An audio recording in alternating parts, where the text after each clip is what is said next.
রমজান মাস ইবাদতে প্রতিযোগিতার মাস।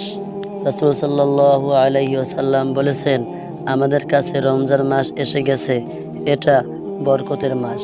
আল্লাহ পাক এই মাসে প্রচুর রহমত দান করেন, প্রচুর ক্ষমা করেন এবং প্রচুর দোয়া কবুল করেন। আল্লাহ পাক ফেরেশতাদেরকে নিয়ে গর্ব করতে থাকেন যে, তোমরা দেখো আমার বান্দারা এই মাসে কত ইবাদত করছে। রাসূল সাল্লাল্লাহু আলাইহি ওয়াসাল্লাম বলেন, আল্লাহ পাক তোমাদের প্রতিযোগিতা দেখবেন, তোমরা কত ইবাদত করতে পারো। অতএব তোমরা আল্লাহকে দেখাও কত ভালো কাজ করতে পারো। তোমরা আল্লাহকে ভালো কাজ করে দেখাও। এরপর রাসূল সাল্লাল্লাহু আলাইহি ওয়াসাল্লাম বলেছেন, এটা তো এত বেশি রহমতের মাস যে এত রহমতের সুযোগ থাকা সত্ত্বেও যে আল্লাহর কাছ থেকে রহমত লাভ করতে পারল না, সে আসলেই হতভাগা।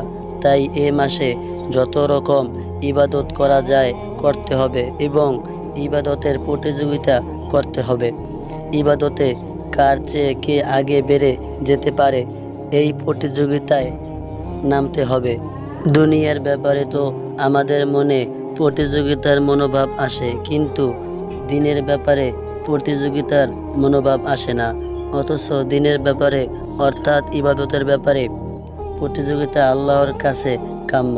দুনিয়ার ব্যাপারে প্রতিযোগিতা কাম্য নয়। আর আল্লাহর কাছে বেশি বেশি করে রহমত চাইতে হবে। যত নেক কাজ করা যাবে ততই আল্লাহর রহমত পাওয়া যাবে।